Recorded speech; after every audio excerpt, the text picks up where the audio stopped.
wabarakatuh. Perkenalkan, saya Muhammad Sulkan Nurfati, salah satu dosen tetap di program studi Sistem Informasi Fakultas Ilmu Komputer Universitas Syarif Al-Ahad. Video ini dibuat dalam rangka untuk memenuhi salah satu persyaratan di dalam pengajuan sertifikasi dosen pada tahun 2026, yaitu pernyataan diri dosen dalam unjuk kerja Tridharma Perguruan Tinggi atau PDD UKT PT khususnya untuk bidang pengajaran. Saya telah bergabung di Universitas Syarif Al-Ahad pada program studi Sistem Informasi sejak tahun 2023 sebagai dosen tetap. Dan saat ini saya diberi tanggung jawab untuk mengampu beberapa mata kuliah, yaitu multimedia, mata kuliah pemrograman database 1, pemrograman berorientasi objek, arsitektur organisasi komputer, dan mata kuliah algoritma dan pemrograman. Pada kesempatan kali ini, untuk mata kuliah yang saya ambil sebagai contoh di dalam video pembelajaran yang merupakan salah satu mata kuliah wajib pada program studi Sistem Informasi, yaitu multimedia, di mana mata kuliah multimedia ini merupakan mata kuliah wajib yang ada pada semester 5 dengan bobot 3 SKS. Mata kuliah multimedia merupakan mata kuliah yang mempelajari konsep, prinsip, implementasi multimedia digital dalam bidang sistem informasi, bisnis, pendidikan, dan industri kreatif. Perkuliahan ini membahas komponen multimedia meliputi teks, gambar, audio, video, animasi, dan interaktivitas serta penerapannya pada pengembangan media digital yang komunikatif dan menarik. Mahasiswa juga mempelajari prinsip desain visual, teori warna, tipografi, digital imaging, editing video, serta konsep dasar UI UX dan prototyping aplikasi. Proses pembelajaran dilaksanakan dengan pendekatan Outcome Based Education atau lebih dikenal dengan OBE dan Student Centered Learning atau SCL melalui metode Project Based Learning atau PJBL. Praktikum langsung, studi kasus, diskusi, dan penugasan berbasis proyek multimedia akan dilaksanakan pada mata kuliah ini. Dalam kegiatan praktikumnya, mahasiswa menggunakan berbagai perangkat lunak multimedia seperti Canva, Adobe Photoshop, kemudian Wondershare Filmora, dan Figma untuk menghasilkan program multimedia digital berupa poster, banner promosi, video kreatif, dan prototipe UI UX design yang interaktif. Pembelajaran ini dilaksanakan secara blending learning melalui kombinasi pembelajaran tatap muka, demonstrasi, praktik laboratorium komputer, dan pembelajaran daring menggunakan Learning Management System atau LMS. Pada akhirnya, perkuliahan ini diharapkan mahasiswa mampu mengintegrasikan berbagai elemen multimedia dalam mini project berbasis kebutuhan pengguna atau organisasi secara kreatif, komunikatif, inovatif, dan profesional. Kemudian untuk capaian pembelajaran mata kuliah atau CPMK 1, mahasiswa mampu memahami konsep dasar multimedia, komponen multimedia, dan penerapannya dalam bidang bisnis, pendidikan, serta industri kreatif berbasis teknologi digital dengan menjunjung nilai etika dan sikap profesional. CPMK yang kedua adalah mahasiswa mampu menerapkan prinsip desain visual, teori warna, tipografi dalam pembuatan media digital serta kreatif dan komunikatif.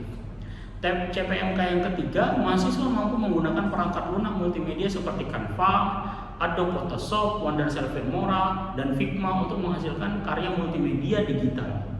CPMK yang keempat, mahasiswa mampu merancang dan menghasilkan produk multimedia berupa desain grafis, video editing, dan prototipe UI UX sederhana sesuai kebutuhan pengguna atau organisasi. Dan yang terakhir, CPMK yang kelima, mahasiswa mampu mengintegrasikan berbagai elemen multimedia dalam mini project berbasis kreativitas, teknologi digital, dan kebutuhan bisnis secara mandiri dan bertanggung jawab. Kemudian pokok pembahasan yang dibahas dalam pertemuan pada mata kuliah ini, untuk yang pertama ada pengantar dan konsep dasar multimedia, di mana akan membahas tentang perkembangan multimedia di era digital. era saat ini. Yang kedua ada komponen multimedia, ada prinsip desain visual, ada teori warna dan tipografi, desain grafis, digital dan Canva, kemudian editing dan manipulasi gambar dengan Photoshop, digital imaging dan media promosi, dasar editing video dan film moral, produksi video multimedia kreatif. Kemudian pertemuan berikutnya konsep dasar UI UX design, wireframe and prototyping dengan Figma. Yang berikutnya integrasi multimedia dalam mini project, dan yang terakhir di pertemuan terakhir kita akan ada presentasi dan evaluasi dari project multimedia. Jadi di akhir mata kuliah itu akan ada project yang diberikan kepada mahasiswa agar mereka dapat mengimplementasikan dari seluruh materi yang telah didapatkan pada mata kuliah multimedia. Untuk aturan penilaian perkuliahan, yang pertama bobot tugasnya itu 25%, bobot praktikumnya 30%, untuk UTS 15%, UAS 20%, dan presensi 10%. Untuk toleransi kehadiran minimal pada mata kuliah ini adalah 80%. Berikut ini adalah contoh video pembelajaran yang akan dilakukan secara online atau luring di dalam kelas. Terima kasih.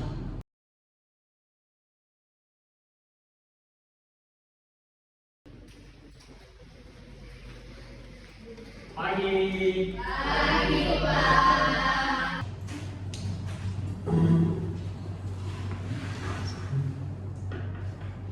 Oke, assalamualaikum warahmatullahi wabarakatuh. Waalaikumsalam warahmatullahi wabarakatuh. Ya, seperti biasa sebelum kita memulai mata kuliah kita pada hari ini, marilah kita berdoa menurut agama dan kepercayaan masing-masing. Berdoa dimulai.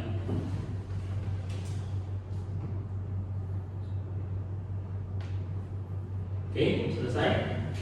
Baik, apa kabarnya? Baik. Waduh, kayak belum sarapan ya. Oke, hari ini kita akan mulai mata kuliah kita untuk pertemuan pertama. Ya, ini mata kuliah multimedia. Dan untuk pertemuan pertama, kita akan seperti biasa ya memperkenalkan terkait dengan mata kuliah ini dan bahan atau pokoknya apa saja. Oke, sebelumnya dalam mata kuliah multimedia pada pertemuan pertama ini seperti biasa untuk mata kuliah ini adalah mata kuliah dengan 3 SKS ya. Jadi kalian akan belajar ada teori dan juga ada prakteknya.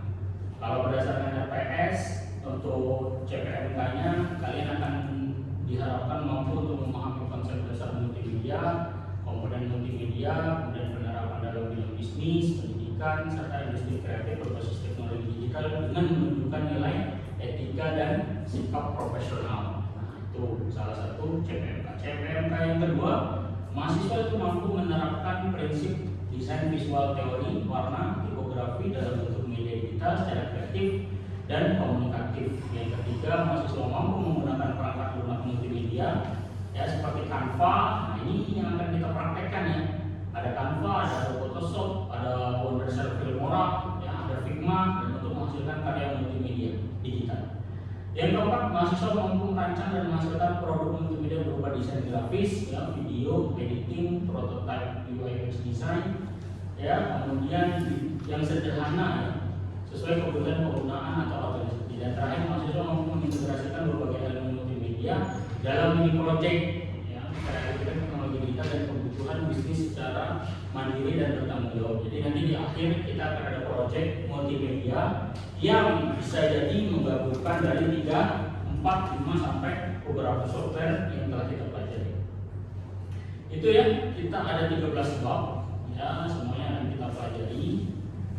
Dan untuk aturan perkuliahan seperti biasa ya, untuk praktek kita aturan perkuliahannya bobotnya ada 25% untuk tugas ya, kemudian ada praktikum 30%, bobot UTS 15%, bobot UAS itu 20% dan presensi 10%. Toleransi kehadiran minimal 80%. Jadi kalau dari 16 pertemuan kira-kira ya boleh hadirnya 3 kali ya, dengan semua alasannya, sakit atau kalian lupa mengabarkan. Oke, itu kira-kira untuk kontrak kuliah. Ada yang ditanyakan? Sudah jelas? Sudah jelas ya, karena ini sudah masuk semester 5, jadi kalian sudah biasa untuk lanjut. Oke, lanjut kita akan masuk ke mata kuliah multimedia di bab pertama yang judulnya itu adalah perkembangan multimedia dalam era digital. Ini kita akan belajar terkait dengan dasar dari multimedia itu sendiri. Ya. Oke, multimedia.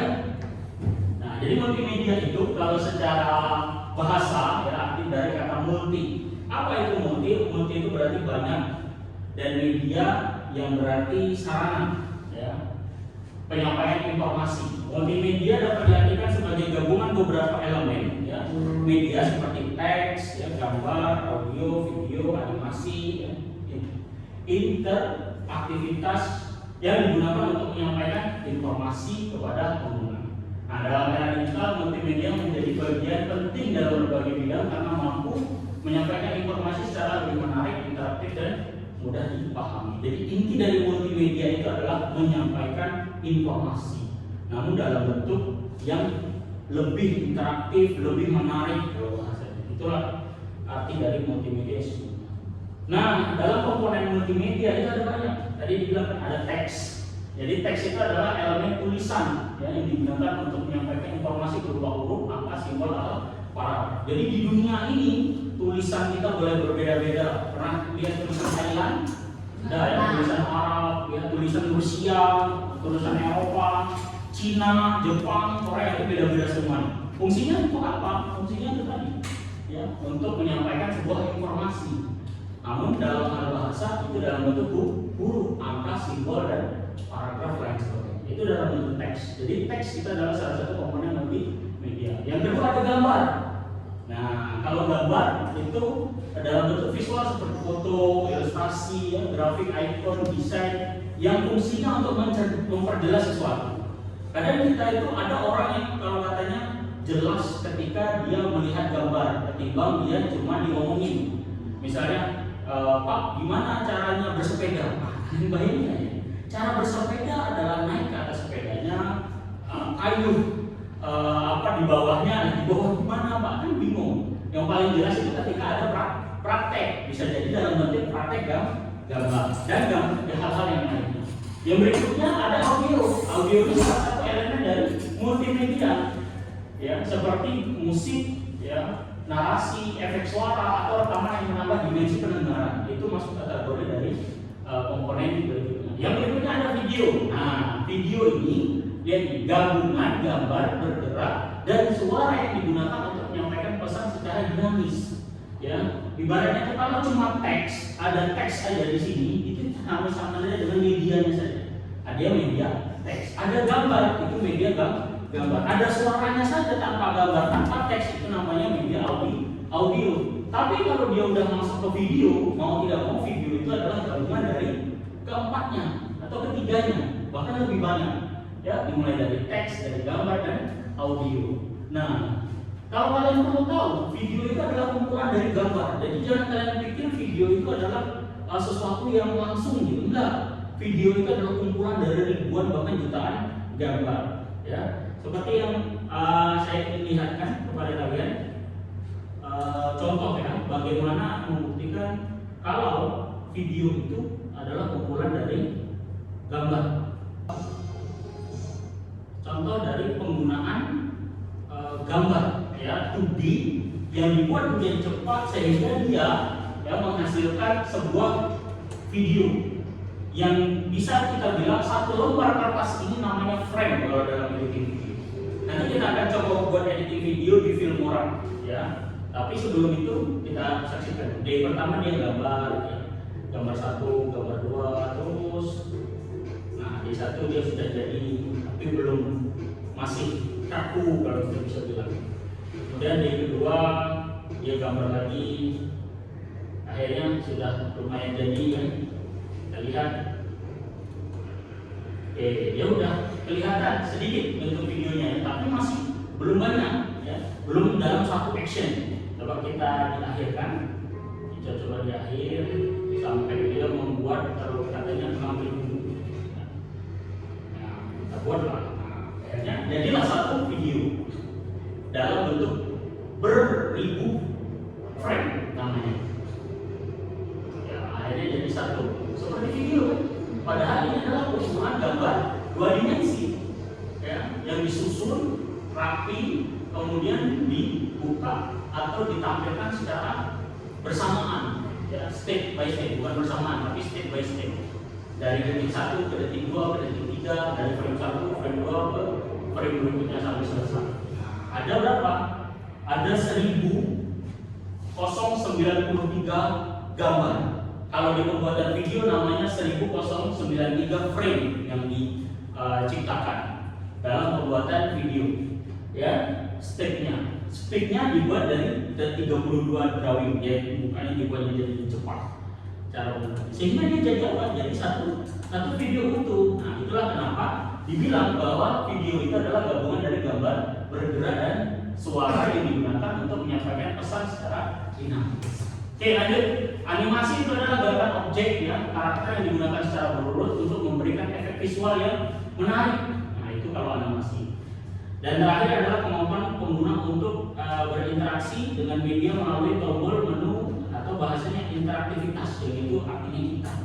Ya, artinya menjalankan media itu adalah kita. Sehingga multimedia bisa diartikan sebagai gabungan beberapa elemen media yang digunakan untuk menyampaikan informasi secara menarik, interaktif, dan efektif dalam bentuk digital. Nah, itulah arti dari multimedia.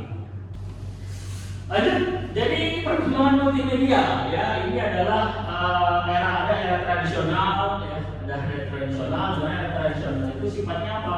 Yaitu bersifat satu arah, ya, seperti film, radio, televisi, cetak, ya.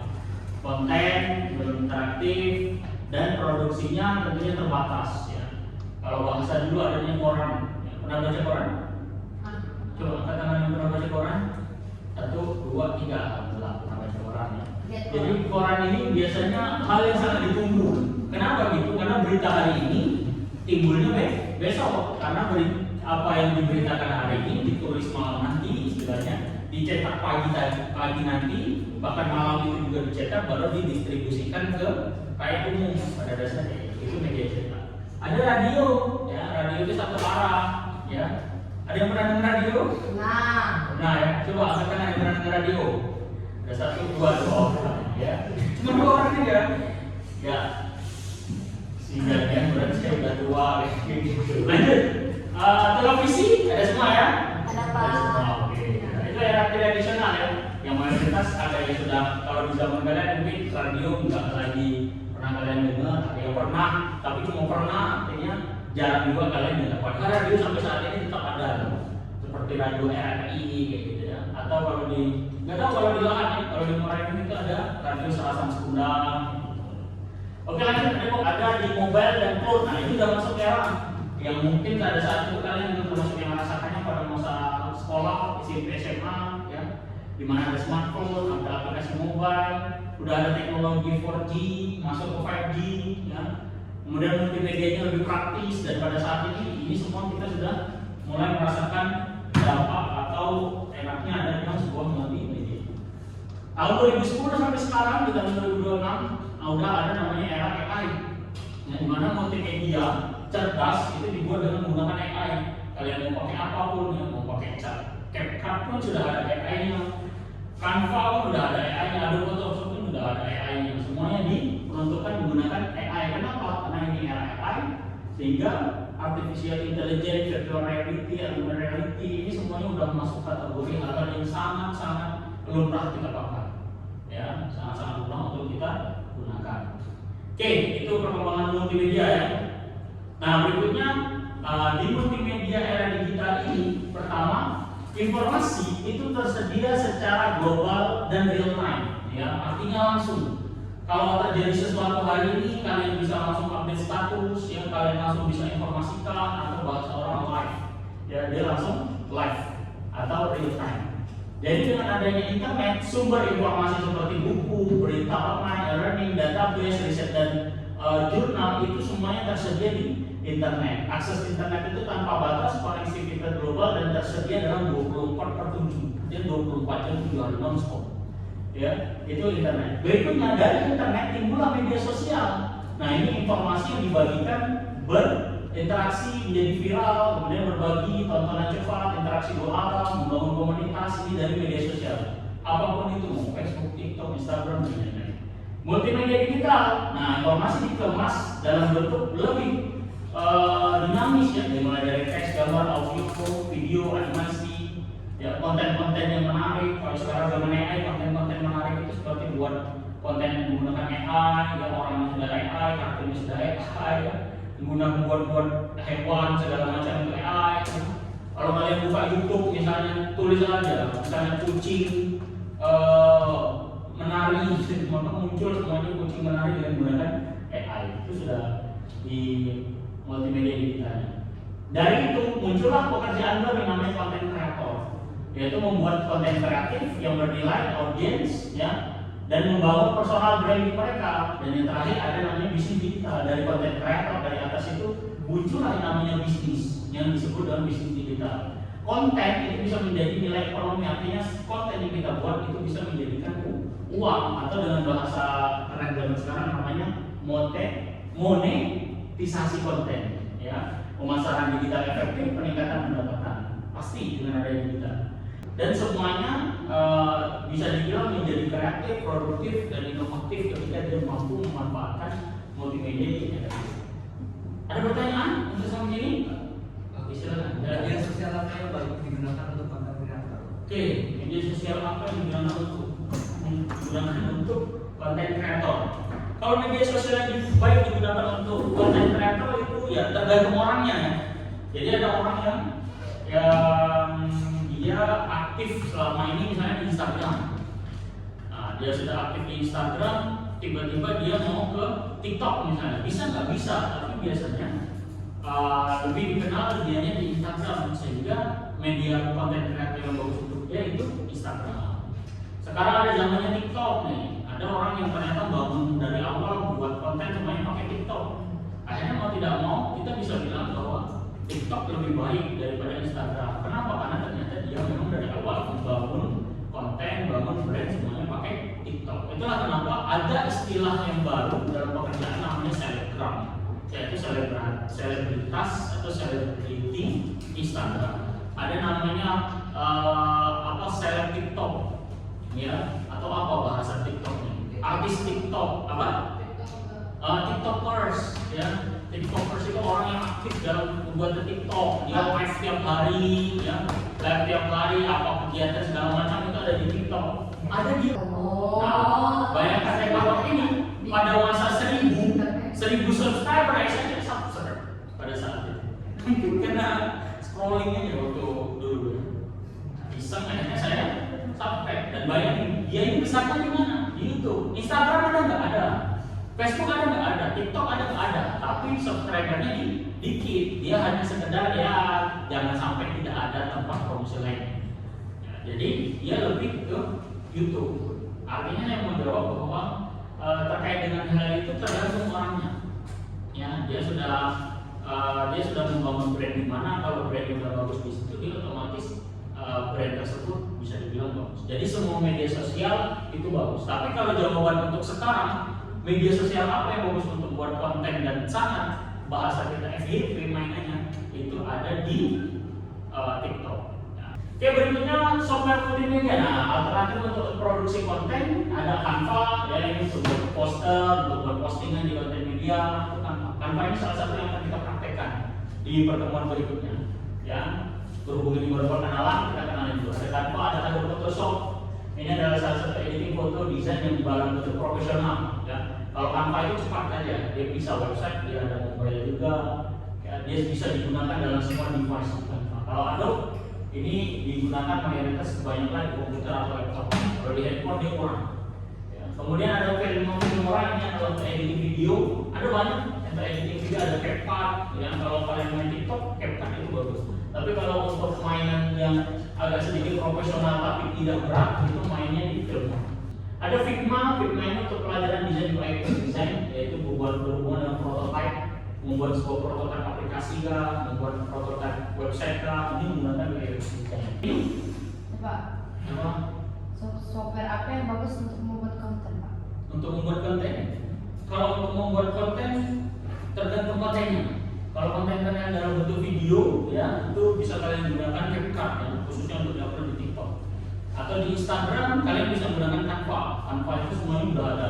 Bahkan di Canva pun sudah ada sebenarnya video editing. Ya, kalau update di tahun 2026 di tahun ini, ya Canva itu udah migrasi juga di bagian AI, juga bagian pembuatan video, pembuatan presentasi.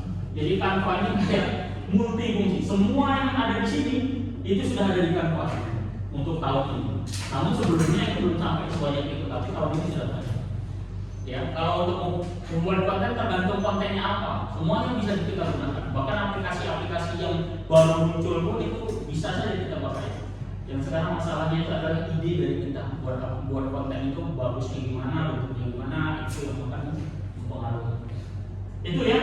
Jadi kuasai Canva, kuasai CapCut, udah kalian jadi TikTokers atau jadi seorang selebgram. Oke, ini yang terakhir alur produksi multimedia. Nah, jadi alur produksi multimedia itu pertama dari ide, konsep, di mana kita menentukan ide, tujuan, pesan, dan target dari audiens. Targetnya harus jelas kalau kalian membuat konten. Ya, kemudian perencanaan alur cerita, script, storyboard, ya, kayak bahasa kita storytelling di mana, dan kebutuhan produksi dari naskah, jadwal, kebutuhan alat dan bahan. Nah, produksi pengambilan gambar, bahkan audio, pembuatan aset. Nah, ini saya bilang keadilan nih.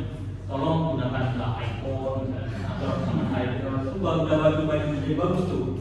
Kalau pakai Android yang kayak saya gitu kan ya mungkin ada tapi nggak terlalu bagus ya.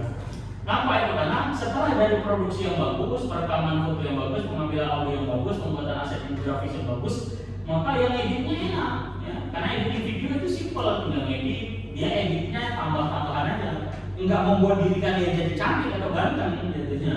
Karena dari gambar dari device di awal udah memang kalian cantik dan ganteng, tinggal direkam. Tapi kalau di sini membuat kalian jadi bahasa kita burik. Kalau udah jadi burik, ya bingung kita yang editingnya. Mana bacanya di kalian nggak mungkin, kan? Atau mau di blurring, kan nggak mungkin juga. Sehingga di editing itu akan mempersulit. Tapi kalau produksinya bagus, maka editingnya akan enak dan bagus juga. Edit audio, animasi, penyesuaian warnanya akan enak sekali. Ya, pencahayaannya kayak gitu. Setelah dari situ publish, ya mengekspor, ya di-edit, dikompres. Jadi tinggal kita dikompres sesuai dengan kebutuhan distribusi. Ya mau dalam bentuk video kan, dalam bentuk gambar kan. Yang terakhir adalah distribusi, upload ke platform, promosi konten, distribusi digital dan interaksi audiens. Setelah semuanya jadi baru kita upload di Facebook, YouTube, Instagram, tergantung. Ya kita mau produksi multimedia dalam bentuk apa, video, animasi, gambar dan lain-lain sebagainya. Oke ya, jadi untuk mencari ide boleh amati video modifikasi dan untuk mencari produksi. Oke, mungkin itu ya yang dapat saya sampaikan di mata kuliah multimedia ini. Tidak ada pertanyaan? Ada pertanyaan? Tidak ada ya. Kalau tidak ada, demikian mata kuliah kita pada hari ini. Kita tutup dengan alhamdulillahirobbilalamin. Dan saya Heri. Wassalamualaikum warahmatullahi wabarakatuh. Sampai jumpa di mata kuliah berikutnya minggu depan. Waalaikumsalam warahmatullahi wabarakatuh. Baik, demikianlah video pembelajaran untuk mata kuliah multimedia pada program studi Sistem Informasi Fakultas Ilmu Komputer Universitas Syariah Al-Had. Semoga video ini bisa menjadi bahan pertimbangan baik dalam proses penilaian pengajuan sertifikasi dosen pada tahun 2026. Terima kasih. Wassalamualaikum warahmatullahi wabarakatuh.